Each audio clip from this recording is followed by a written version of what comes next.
In the next hour, we're going to talk about the ongoing heavy rains and whether we should be taking advantage of them. And because our next guest is not political, he's completely apolitical, let's have a conversation before we introduce him. And this is with regards to how the government is responding to the ongoing flood situation in the country, right? Mm-hmm. We looked at it earlier in the news.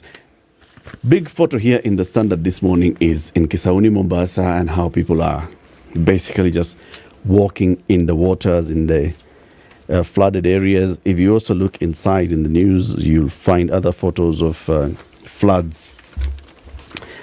Continued rains have wreaked havoc in Western and Nyanza regions with families displaced and people basically just sitting there. That's somebody's home. Yeah. And this is across the countries. There's a statement that was released by the Deputy President yesterday, and it talks about the number of counties that are facing El Nino actually rising from 19 to 33. More than half of the counties of the Republic of Kenya are in this dire situation of flooding. Now, this is something that, in other words, would be a national emergency, a national disaster.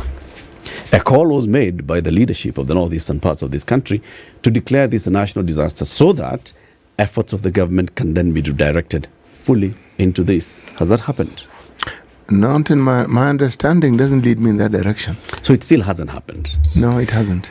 A supplementary budget was passed in Parliament last week.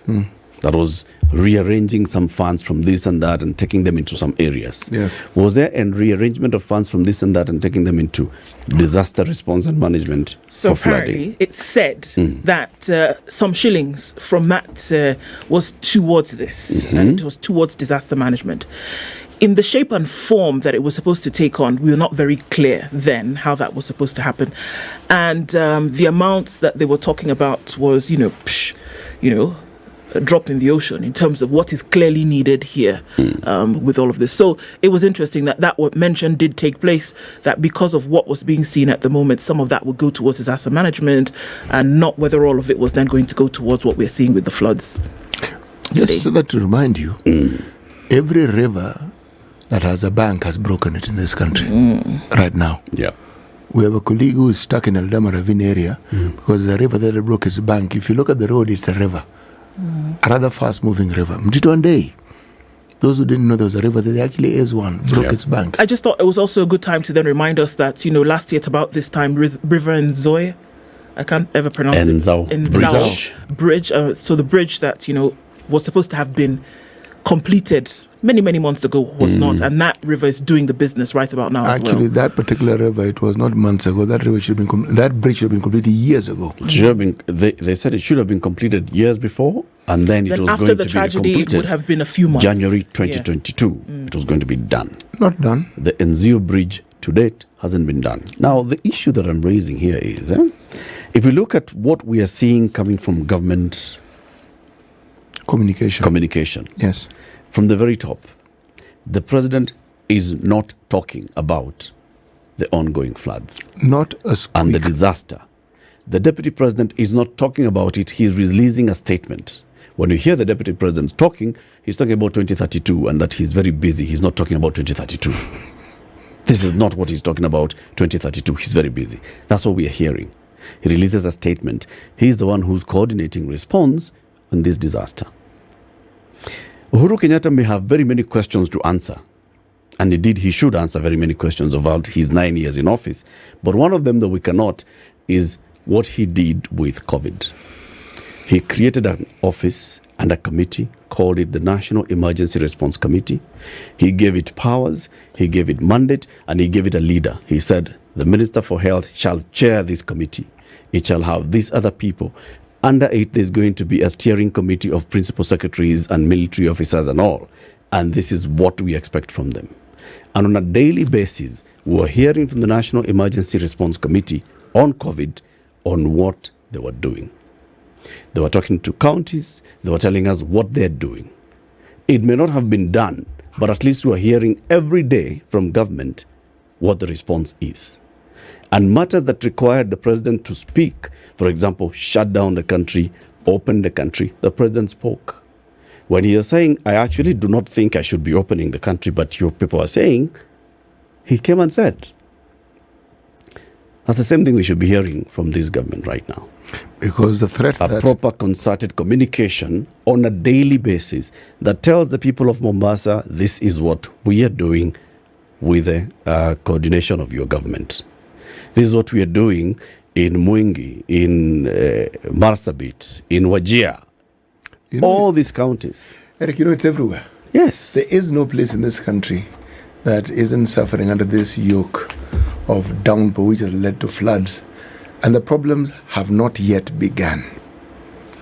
They will subside. Then diseases will come. And then there'll be issues untold. There'll be repairs to be made. There'll be damage. There are all sorts of things. People will be displaced. Fortunately, children are not in school. Yeah. But they will be going to school in a few weeks' time. But we do not know, and the government is not taking lead on this matter, and they are not updating us and telling us what they're doing.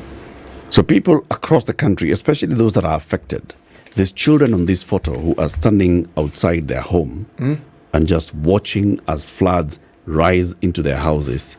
The parents, they do not hear what their government is saying or doing about them. So they don't have the confidence that they have a government in place. And this is failure of government communication at the very top. Instead of telling us, I'd rather talks failed than share of housing project, instead of telling us ninaenda Saudi Arabia nitaongelesha mafuta, we should be hearing floods. And these floods, because the floods are a present and immediate danger. There are. There. Okay. Now we can bring in the guest. The politics is over. Engineer Leonard Ithau is District Governor of the Rotary International District 9212. He's a Rotarian. Engineer Ithau, good morning. Good morning to you, Eric. Delighted to be here. Karibu sana. Welcome to Kenya's biggest conversation. Thank you. It's a hot seat of the Situation Room. Engineer, you've talked many times about water harvesting in this country, and that's what we want to hear from you, in addition to what you, as the big boss of the Rotarians in the country and the region, are doing. But to welcome you to the conversation, CT has the day's proverb, and this week's proverbs are from Namibia. All right. Yes, but they're in Namibia, not very different from us in terms of the composition of the parliament. They have an upper house and a lower house. Which one is the upper house for them? The upper house is called a national council. Okay. The lower house is called a national assembly, just like ours. Oh no, ours, the National Assembly is everything. As I said, national assembly, like ours. Okay. Let's go with that one, shall we? A man who has once been tossed by a buffalo, when he sees a black ox, thinks it's another buffalo. A man who has once been tossed by a buffalo, when he sees a black ox, thinks it's another one. Engineer. Yes. Have you been tossed by a black buffalo? Why are you laughing? Like you know all too well what City is talking about. Len, what has a buffalo done to you? Nothing. In fact, I spent my weekend in the Masai Mara with the Rotary youth, about 150 boys and girls between 18 and 30, coming together to learn about leadership, about networking, and, the issues of the youth. So I spent the weekend with them, and I saw lots of buffaloes and other animals, including the other big five. But you did not get out of the vehicle? No. So I did get lost at night in the park without network. Okay. What do you think this proverb is telling us? I look at things from a scientific basis. I am an engineer, I think close to 40 years next year.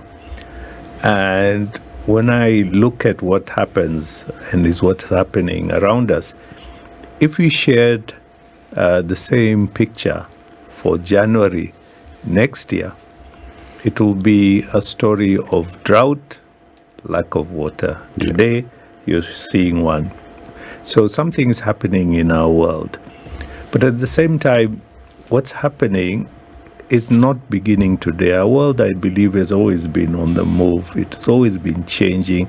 We've had ice ages. We have had other things that have come our way. We've had volcanic eruptions that killed the dinosaurs and got us here today. I think the challenge we have is that we are over 8 billion in this world, and so we can't migrate to parts of the world that have good weather, that have plenty of water. We're stuck where we are. And so when we have these changes, we can't move.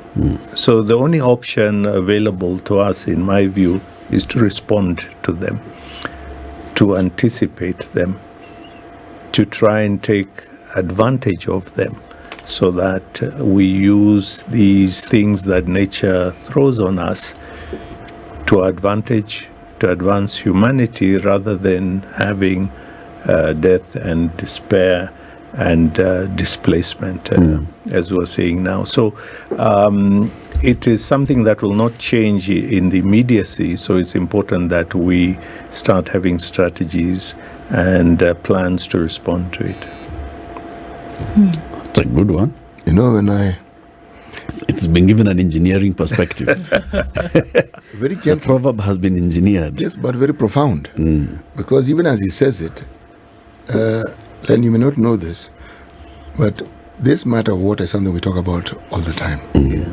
Long before this government came into being, when this government prophetically spoke of building 100 dams, we said, you know, this is really good, but you don't really have to make these monoliths that we build, this what you know as dams. There are very many water catchment facilities that you can actually build that are cost effective. And we threw in even the dredging of rivers. We said, you know, when you're told that it's about to rain, there's something you can do to just increase the capacity of the river to contain whatever comes in there. And we've spoken about it over and over and over. So when we see this rain, we then ask the question, okay, these things that the government had said they were going to do, how much of it have they actually done? Because if they had done even a fraction, yes, we'd be talking of the rain, we talk about a problem, but we'd be saying, but you know, on the other hand, because we built these facilities, when the rain subside, the people of this area will have sufficient resources of water to last them a certain period, something which they didn't have before. But the question we're asking is that really a reality that we're going to see when this rain subside? That's the question we're asking. And here you are telling us about some of the things that from an engineering perspective one can do, because even if it stops raining, it'll rain again. Yes, for sure. Yes. So now, let's take the view that we've become clever and we've learned from our mistakes. So when we then learn these things that you speak of, I saw that delightful drawing of a pond. You call it a pond. The problem is when I think of a pond. Okay. It's like a small thing. Yeah, with frogs and tadpoles. That's the thing. And some vegetation growing on it. Very picturesque, but I think that's not what you had in mind. What did you have in mind? No. The challenges or situations we have today are multi-layered. We talk about water to every household. That really refers to domestic water, which is a smaller volume of water.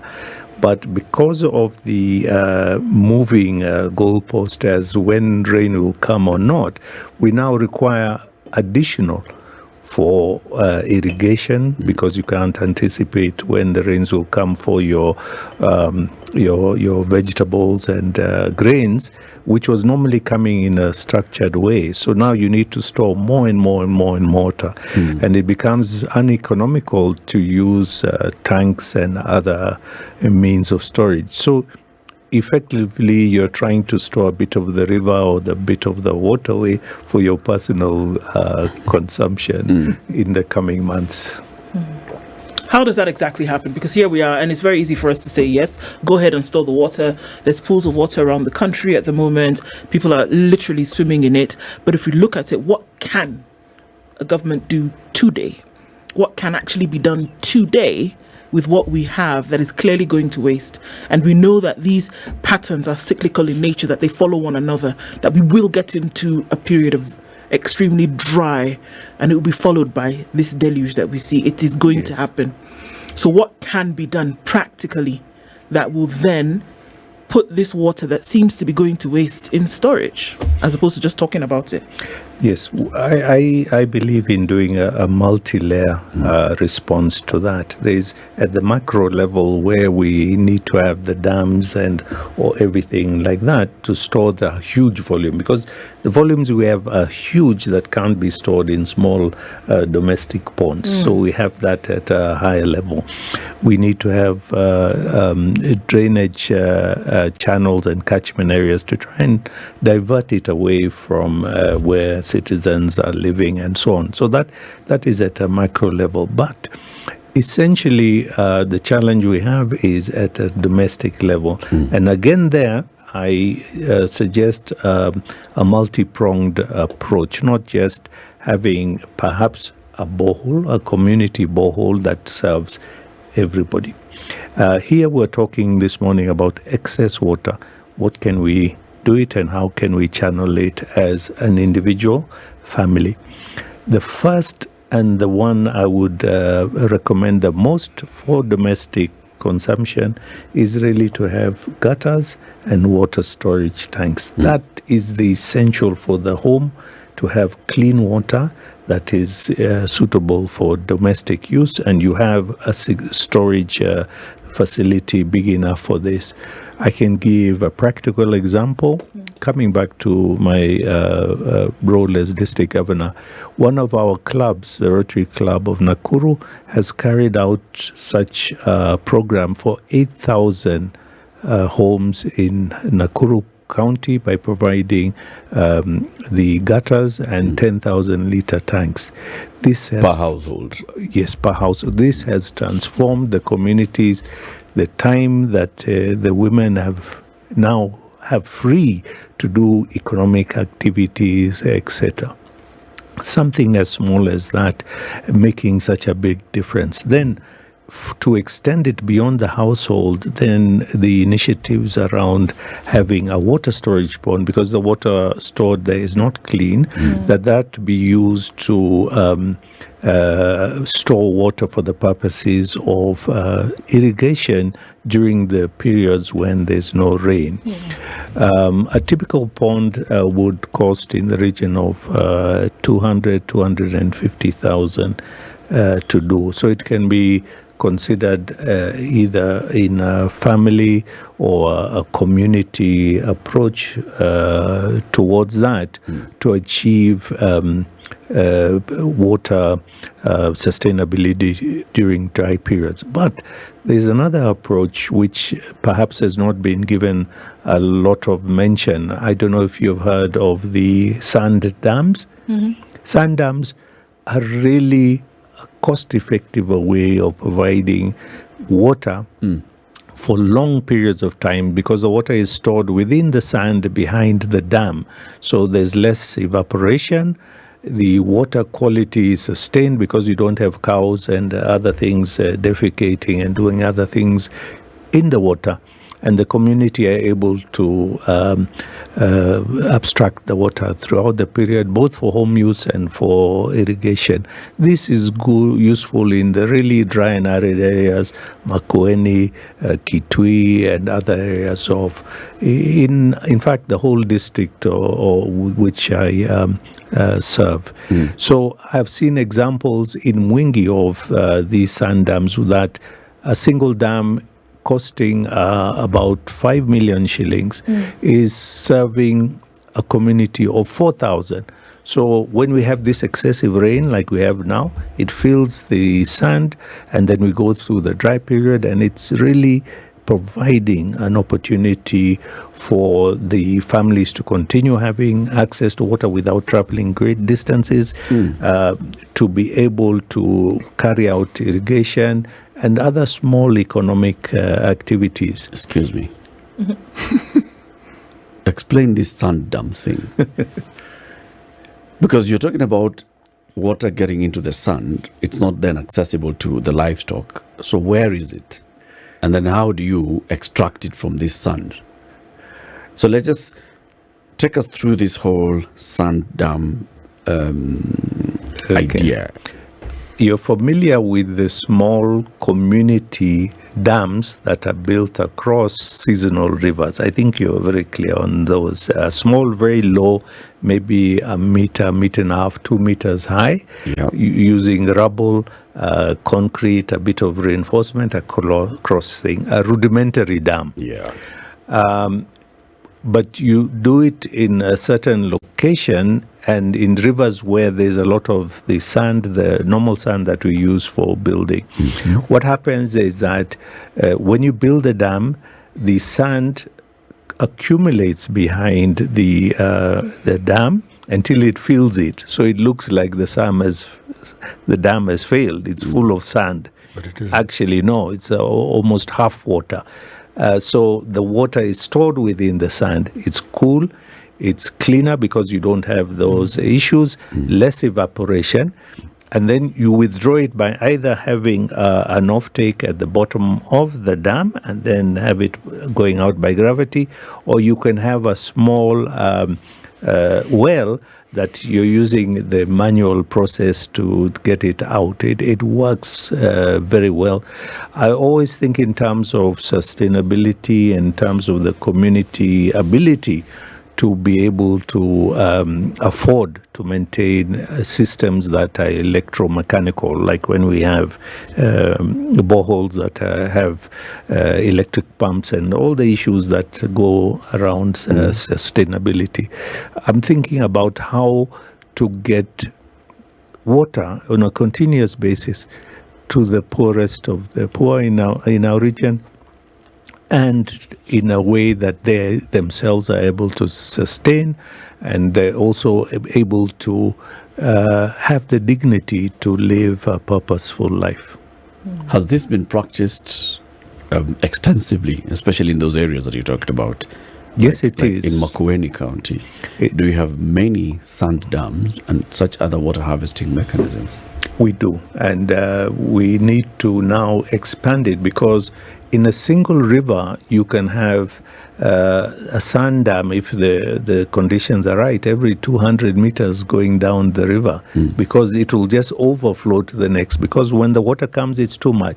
So if you remember, my initial proposal was around doing a multi-pronged, multi-layered approach to these challenges that we're facing, because our challenges keep evolving, because areas that are receiving too much rain will eventually, in the next 5 years, perhaps be totally within drought.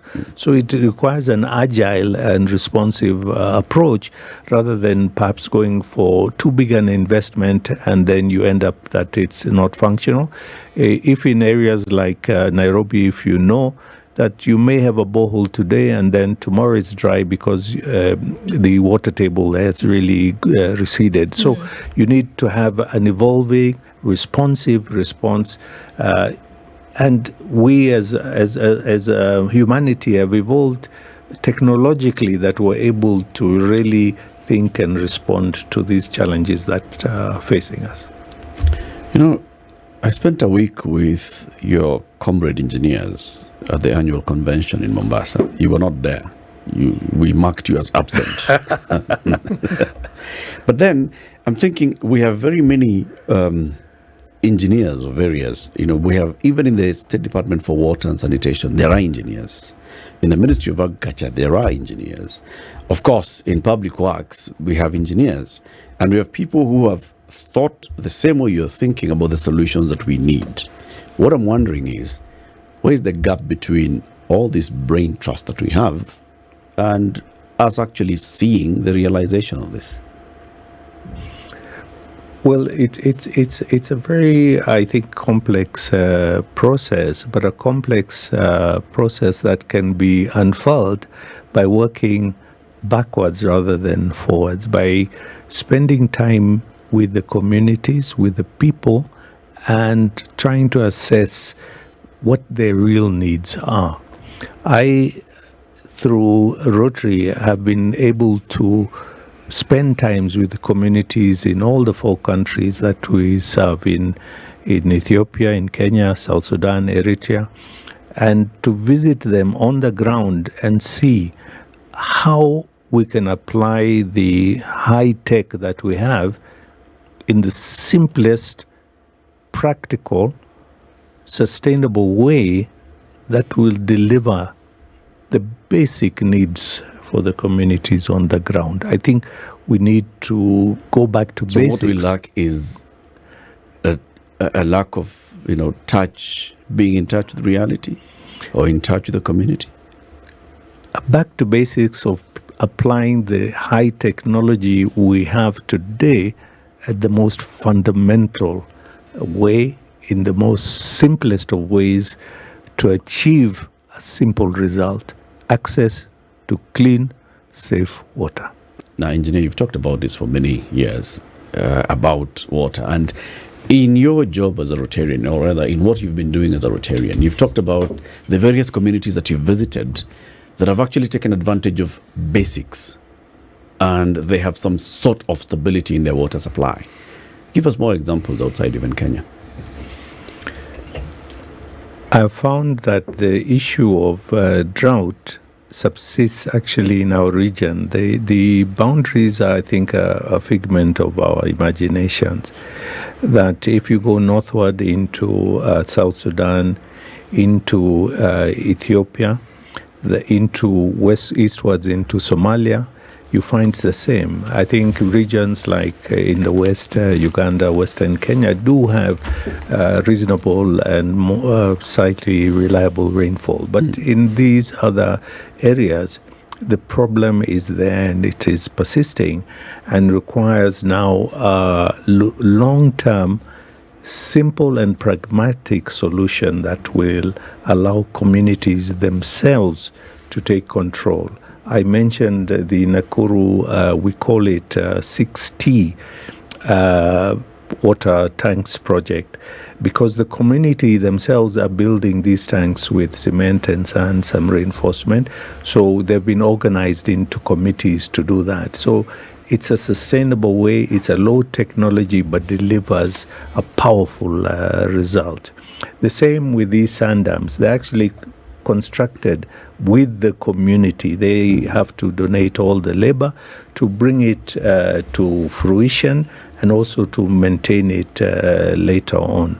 So you can see low technology that involves community, that provides the basic solution for them, is the sort of technology and the engineering that we need to apply now in a scalable way. That's where complexity comes in that you want to do now 10, 20, 100 of them.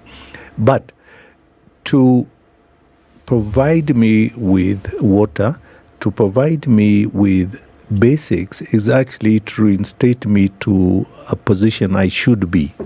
I think we all agree that to have possession of these things, basic education, everything, is a right of every citizen.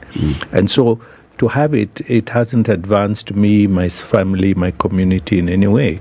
It has to be tied together with perhaps economic activities that allows me to have a positive, because that positive allows me to start giving direction to destiny, to the way my family, my community, my hope for my children and so on is mixed up together with this. So we found in Rotary that it's important that we reinstate communities to the level that they should be, either through water, which is one of the areas of focus. Rotary actually operates through 7 areas of focus, that mother and child have access to medical care around pregnancy and around childbirth and so on, that there's access to water and sanitation, the basics that a community needs,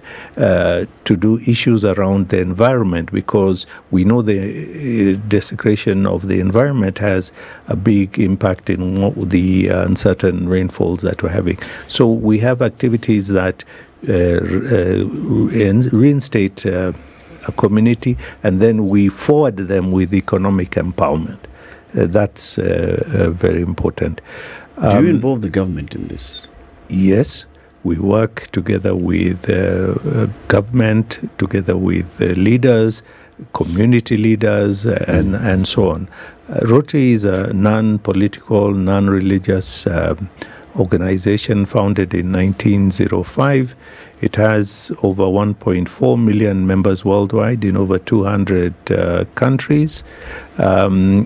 We operate through clubs. We have 46,000 in the world. I am district governor of one of the units that covers 4 countries, as I said, Kenya, Ethiopia, South Sudan, Eritrea. We're close to 4,000 Rotarians in 140 clubs, and we are volunteers, ordinary people like you here and me, who volunteer their time, their vocation, their networks to try and improve the state of our communities by providing local solutions. Yes, it's an international organization, but it's very local. It's you, it's me, a person who has his own village, who can relate and see the problems that are there, and then use the experiences you have and that of your friends, those of the connections you have in government, in other organizations, to be able to also mobilize resources to implement projects that will make a big difference, which are cost effective. It doesn't have the bulk that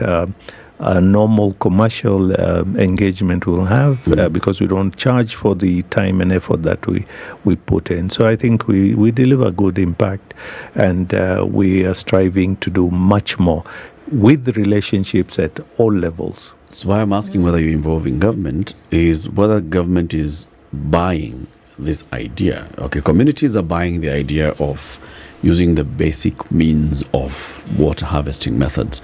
And this is not new. This has been happening for many years, especially this one of involving the community, build your own water pans here, build your own water tanks through whatever methods that you're using as community groups.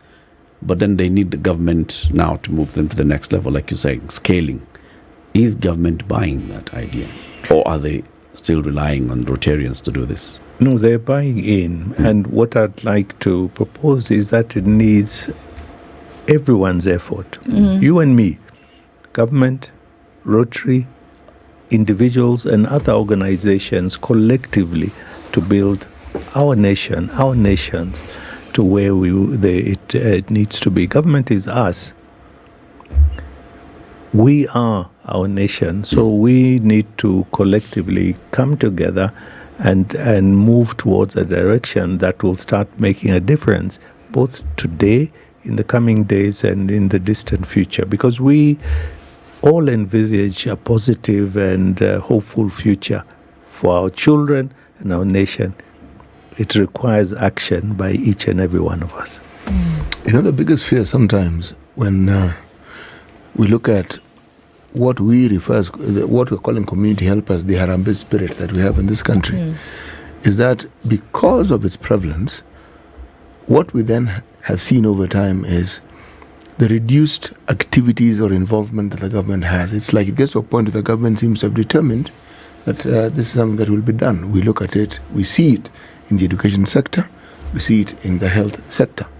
So, whereas it is important that people take charge of their lives, but some of these things, if you look at the various ministries that we actually have, ministries exist and are funded to exist. And they're funded to exist so that whatever docket they have is they're supposed to use those resources to ensure that the citizens of that country, who are the taxpayers, actually benefit. So, some of the questions we ask is that, yes, when we hear of money allocated for such things, and something very fundamental as what you're discussing, we are told is done, then we ask, okay, where is it exactly? And the where is it question normally comes, the best response probably is a blank stare. You looked at it and said, well, you know, we are in the process of, and the moment you hear we're in the process of, you know very well that perhaps a little less than what you're being told is what has been done. Now, that's the problem. Because, as you put it, these are not expensive things. These are they're not mind-boggling amounts. So why aren't they done? Like, for instance, water pans. They are not difficult to construct. And place where they've been constructed, they've changed lives. So why? Yeah, why? Because if Rotary isn't involved or the Mwananchi is not involved, what I'd like to see is an audit of the government projects in this area, and so that they can tell us, yes, in the last year, this is what we've done. We've done it in this area, we've done it with this area. One reads about them. It's not that they don't exist. But the conversation is more around the community projects and what communities have done. So the question of what is the government then doing? You say you work with the government. So tell us, how many projects have you been involved in where with government support and direction or augmenting what the government has done, and what has the results been? I need to point out that any project that we do, even to do a sand dam, is across a public river. It requires engagement with the local community, the local government, with central government, and so on. And we do that at all times.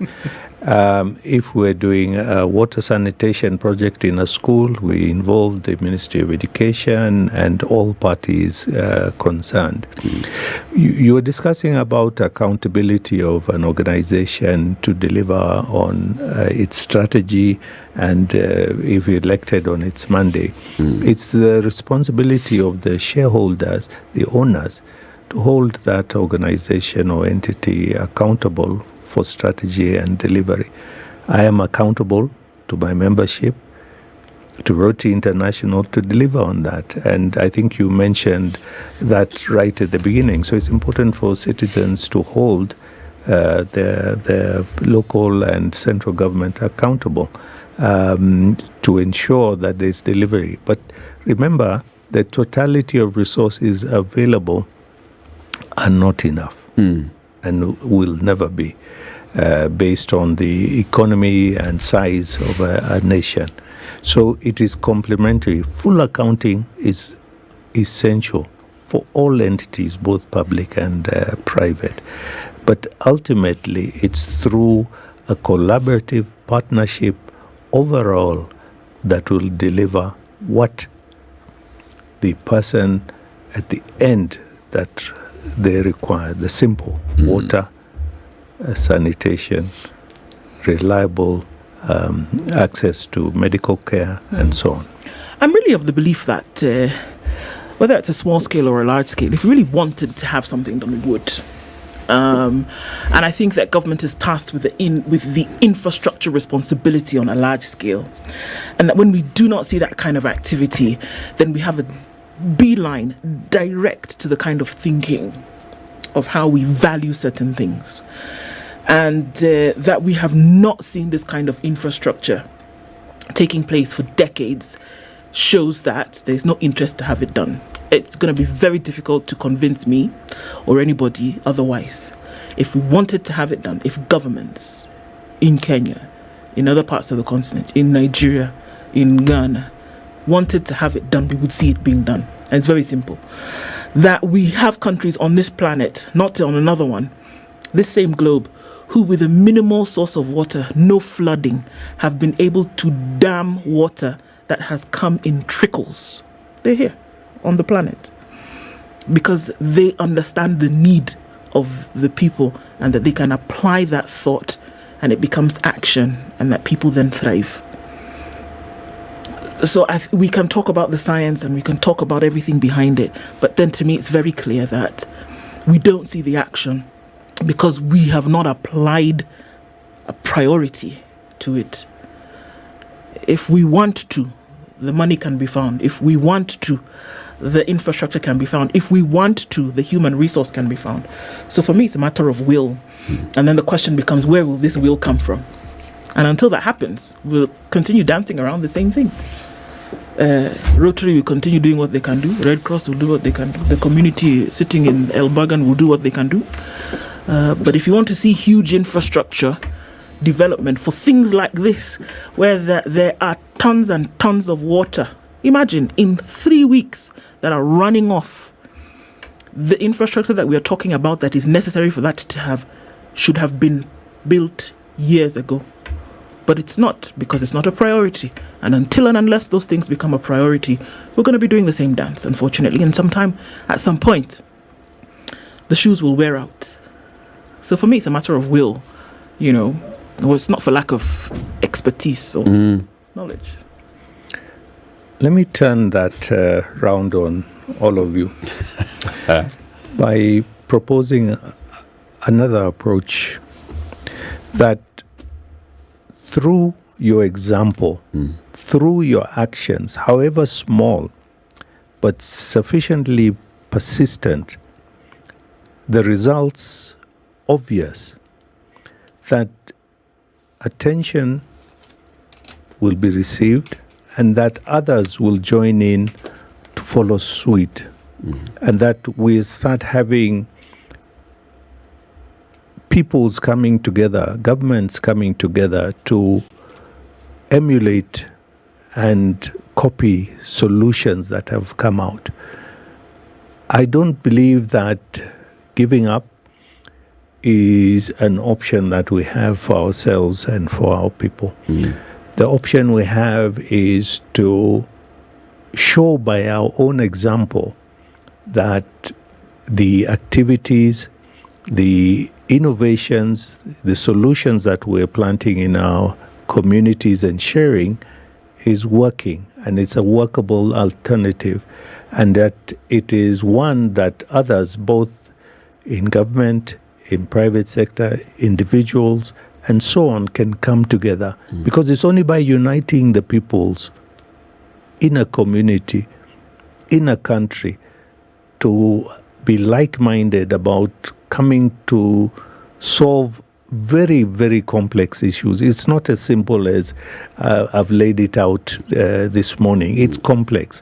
And so to drive through that, to try and get a solution, the ultimate solution requires a collective energy, a collective hope, a positive hope that these things are achievable and doable. And I completely agree. But then we have to talk about if it's proven in a certain community, like the example you've given us, Nakuru, the 60 project. If it's proven to work in this community, for us to scale it and take it to other communities, you need something bigger. And a bigger vehicle, government is the best bigger vehicle. For us to think about it in terms of sustainability, so how do we make sure that these simple water harvesting measures are also sustainable? This is making sure that we have accessible and repairable gutters, and the water storage tanks are also long-lasting and durable, and we have to make sure that the water is still remaining safe for drinking and all. You need government. I'm going to ask you a question that we asked a former district governor, who's also an engineer, Engineer Obath, when he came here. Rotarians are people who have influence in our society. If you look at all the clubs, they have people who are influential in society, some of them senior figures in government. Why is it that we don't feel the impact of all this work that Rotarians are doing in the clubs and in the communities getting to that level of government that then drives it into scale and sustainability? It's because we don't speak about it as much as we should. And we're making deliberate efforts to really bring to attention the activities that are being carried out by Rotarians in the entire district, to bring to the fore the partnerships and arrangements that we have with government, with other organizations to the fore. It requires much more, I admit that, but it requires also you, me, everybody listening in to really make a decision to start doing something beyond your immediate sphere of concern or influence, to do something for people who you do not know and will probably never know. Once we start doing that, once we start realizing our influence, our responsibility is more than ourselves, our immediate family, business, colleagues, and relatives, we will start making more positive moves to make that change which we all desire. What you say is true. You see, the Harambee spirit and why it was so useful is, if you looked at the education sector, something I'm fairly familiar with is, over time, what the government would do is they would take over these Harambee schools. So they'd become government schools. So essentially, the self-efforts that communities made were rewarded. The schools were there. More facilities than the community could afford were added to them. And that's government participating. And I'm using this as an example because by the time a community sets up a school, it's because they need one. They know the needs. But it goes beyond schools. All these things we're talking about, even when it comes to water harvesting projects, the community knows what they need. So it's, now Rotary comes in and helps. But Rotary has a limit. And that's where the government comes in. And that's where they now take it to the level that only the government can. And the little angst you see us expressing here is we don't see enough of that.